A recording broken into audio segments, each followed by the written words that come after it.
Hello and welcome. आज की कहानी है 70 साल के गरम खून बूढ़े की, जिसे लड़कियों की तड़प क्या से क्या बना देगी, यही देखने वाले हैं हम आज की इस मूवी में। गाइस, अगर आप मुझे सुनना पसंद करते हो तो चैनल को लाइक शेयर सब्सक्राइब पक्का से कर देना। तो चलो कहानी सुनाती हूँ।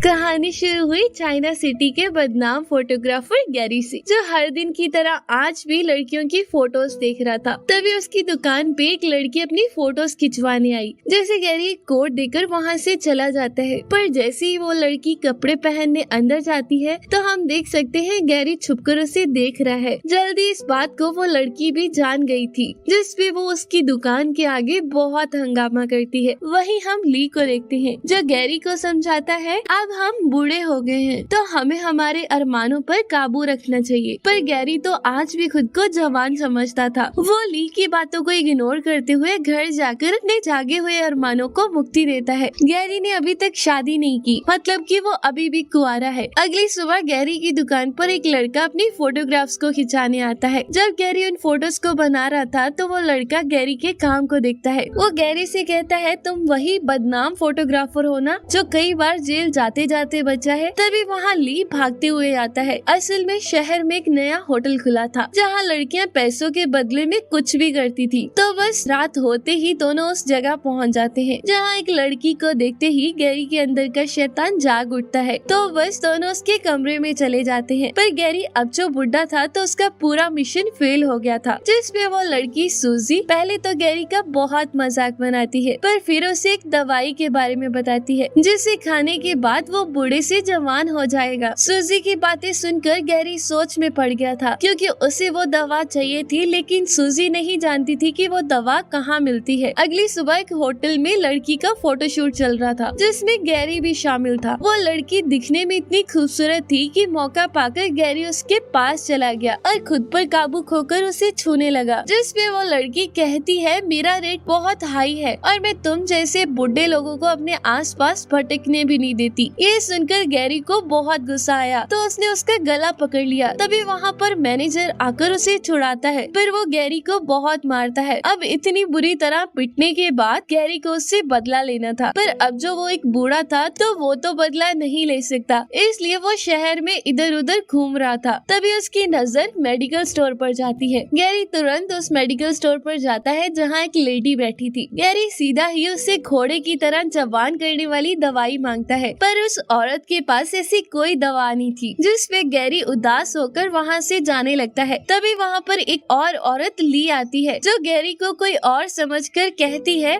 मुझे तुम्हारे बॉस का कॉल आया था और तुम्हारी दवा तैयार है, जिससे तुम्हारा बॉस बूढ़े से जवान हो जाएगा। पर एक बात का ध्यान रखना, इस दवा का ज्यादा इस्तेमाल खतरनाक हो सकता है। गैरी ये तो समझ गया था कि लीसा उसे कोई और समझ रही है, पर उसे कैसे भी वो दवा चाहिए थी। तो वो चुपचाप सबको सुनकर दवा लेकर घर चला जाता है, जहाँ लेटे हुए उसे सूजी की बातें और अपनी बेइज्जती याद आती है। तो बस वो एक गिलास में वो दवा को मिलाकर गटागट पीकर सो जाता है। लेकिन अगली सुबह जब उसकी आँख खुलती है तो गैरी बूढ़े से जवान हो चुका था, मतलब कि उस दवा ने सच में असर कर दिया। गैरी इतना खुश था जैसे उसके सपनों को पंख लग गए हों। तभी उसके दरवाजे पर कोई दस्तक देता है। ये ली था, जो गैरी को ढूंढते हुए आया था। तो जवान गैरी उसे कह देता है कि गैरी तो कहीं बाहर गया है, जिसमें ली वहाँ से चला जाता है। गैरी को आज एक मॉडल का फोटोशूट करने जाना था, जहाँ पर सब लोग गैरी को देखकर हैरान थे। पर अब जो गैरी बूढ़े से जवान और हैंडसम हो गया था, तो वो मॉडल उस पर लट्टू होकर उसे अपनी फोटोज खींचने को कहती है, और फिर इसके बाद दोनों उसके घर पर वॉक करते हैं। गैरी की जैसे लॉटरी लगी हो, वो जो चीजें सपने में देखता था वो हर चीज उसकी हकीकत में थी, जिसे बरकरार रखने के लिए वो लगातार उस दवाई को खाए जा रहा था। पर एक दिन जब वो सोकर उठा तो वो फिर से बूढ़ा हो गया था, और उस दवाई को दोबारा से पाने वो उसी दुकान पर जाता है और इस दुकान पर जाकर लीजा के बारे में पूछता है। पर तभी उसकी नजर उस बॉक्स पर जाती है, जिसमें से लीजा ने उसे वो दवा दी थी। तो वो उस बॉक्स को उठा लेता है। तभी अंदर से वहाँ लीजा आती है, जो गैरी को समझाती है कि इस बॉक्स में कुछ भी नहीं है। पर गैरी फिर से जवान होने के लिए पागल हो चुका था। वो उसी बॉक्स से लिस का कत्ल कर देता है और फिर सीधा घर घर जाकर उस बॉक्स को खोलता है जिसमें बस थोड़ी सी दवा थी। तो वो उस पूरी दवाई को सफा चट करके सो जाता है और अगली सुबह वो फिर से जवान था, लेकिन अब उसके पास दवा खत्म हो चुकी थी। तो वो मैरी के साथ रात भर दिल खोल के एंजॉय करता है। और फिर अगली सुबह जब तेज सर दर्द के चलते गैरी की आँख खुलती है तो उसे पता चलता है वॉशरूम में कोई रो रहा है। जैसे ही गैरी वहाँ जाता है तो वहाँ एक बुढ़ी औरत थी जो कि खुद को मैरी बता रही थी, लेकिन अब जो गैरी ने लिज से मार दिया था तो उसे वो दवा नहीं मिल पाई। पर तभी हम देखते हैं गैरी भी बुढ़ा हो चुका है और उसने दवा इतना ज्यादा खा लिया था कि वो तड़पते तड़पते मर गया और कहानी यहीं पर एंड हो जाता है। दोस्तों एक बात बताना कि क्या आपका भी कोई सपना ऐसे पूरा हुआ है? मेरा तो नहीं हुआ। वैसे अगर आपको कहानी अच्छी लगी हो तो लाइक या डिसलाइक जरूर करना। Thank you for watching.